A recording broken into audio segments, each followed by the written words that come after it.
What's up, party people? This is going to be a short little video because it's a correction. Some of y'all might have noticed that the Emmitt Till, George Stinney Jr. video I took down because somebody in the comments, Jay Casto, Casto, Casto, Jay Casto let me know that to their recollection, Carolyn Bryant, Emmitt Till's accuser, was still alive. And I had said that she had recanted her story on her deathbed. And to my shocking surprise, I Googled it. I looked for any type of record of death. And they said one of her family members ended up passing away of cancer, but there's no record of death for Carolyn Bryant, which would indicate that, yeah, she is still alive. Now, to give y'all a little backstory on why I said that she recanted it on her deathbed, maybe about 2011, 2012, I vividly remember seeing a news segment saying that she recanted her story on her deathbed. And the reason why it stands out to me is because, like, even though I knew about the Emmitt Till, situation, but I never seen the woman. And they showed a picture in that news segment, and that was my first time ever seeing what this woman looked like. And I'm sitting there looking at the picture like, really?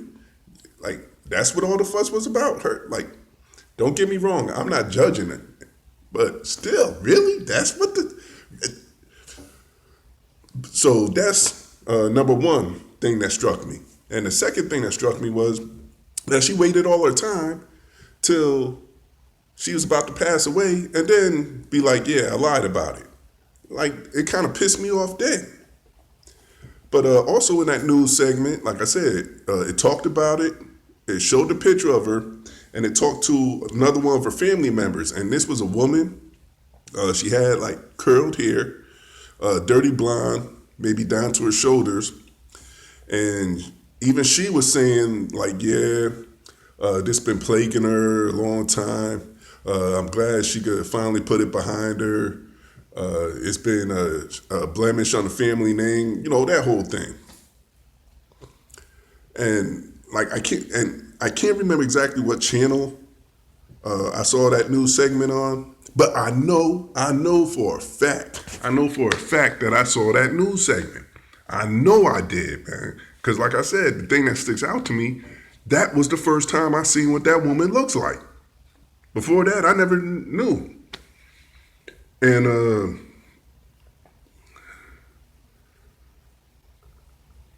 oh my goodness. But the weird thing is, like, that's been kind of happening to me a lot lately. You know what I mean? Like, okay. Look, I'm not crazy, okay? I'm not crazy. I'm not a nut. So don't think me, I'm not. But if y'all are familiar with the Mandela effect, I'm not really a big believer in the Mandela effect because, perception and everything. But there are some things that kind of I can't wrap my head around. One of those things being the Ford symbol. Now, I owned 3 Fords in my life. I had a Ford Escort, I had a Ford Taurus, and I had a Ford Explorer. All right. So with Fords, that symbol or their logo is etched in the keys, it's etched in the steering wheel, it's etched in the operator's manual. Well, it's not etched, but it's printed in an operator's manual. And plus, I work on my cars. So there's a lot of times I got to go get Ford parts. And up until I saw that Mandela effect video, maybe around 2013 is when I first heard about this Mandela effect. And they pointed out in that video that the Ford symbol now has a pigtail on the F. Once again, to my shock and amazement, because I don't never remember seeing a pigtail on the F. It was just a regular F. Like it had like a little swoosh, almost like the back of a Nike swoosh, but I don't remember the pigtail. Not until they mentioned it. But then I seen where they asked Ford, and Ford's like, no, it's always had the pigtail. And I'm like, I don't remember the pigtail. The pigtail looks stupid. When I seen it, it looks stupid. Why would you even put that on an F? Whose idea was that? Like, that's not cute. Like, what? Oh my God. Anywho,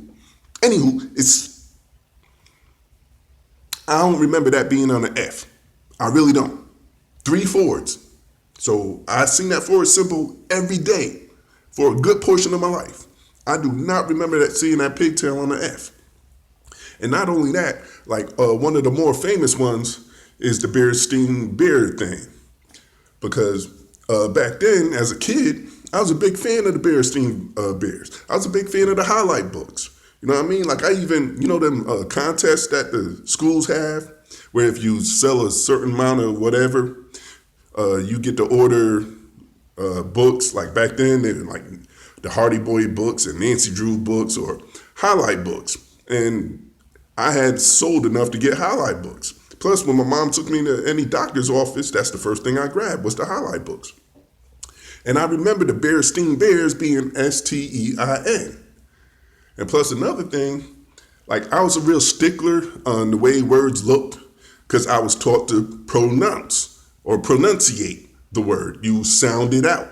So how it looks is how it sounds, which got me in a lot of trouble with my English teachers because when they tried to teach me the silent letter, oh, that was an argument. Like, why the fuck is it in there? Like, if it's not pronounced, why would you even put the letter in there? That makes no sense. Anyway, but as far as the Steen thing, like if it was actually Sta인, then I'd have been like, that don't sound right. That's Stain. Stain ain't Steen. Steen is Stein. Stain is Stain. So I don't remember it ever being spelled stain. I remember it being spelled steen. Because, like, to me, the way I associate it, Steen was like mostly a Jewish name. Like Epstein or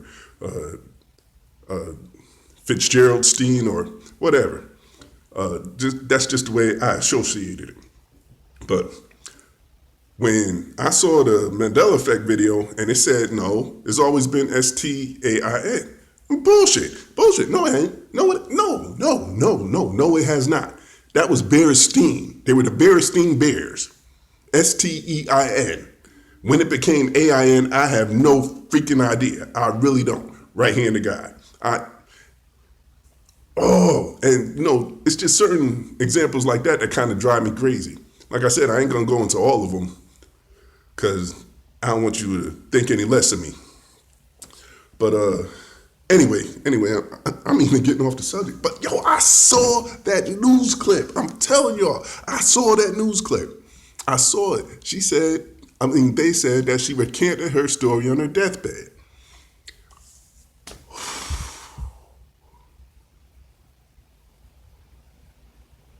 Oh my goodness. See, this right here is driving me nuts. Anyway, okay. That's why I took that video down. I'm going to be doing another video for George Stinney Jr. I was supposed to do this video right here yesterday, but I ended up doing another 16 and a half hour day. And my work week's been kind of crazy lately. So I might try to do that video this weekend or as soon as I can. All right. And once again, if ever y'all catch me saying something inaccurate, please shout me out in the comments. I give you the credit. I'll correct myself, the whole 9 yards. And once again, a shout out to Jay Casto for letting me know that Emmitt Till's accuser was still alive, even though I said, because I saw it. I'm telling you. I know I saw that video clip. I don't remember what channel it was on, but I was in the living room. And I was walking out the living room, and then it said Emmitt Till's accuser recants her story. So then that's when I turned around, stood in front of the TV, and I saw the whole clip.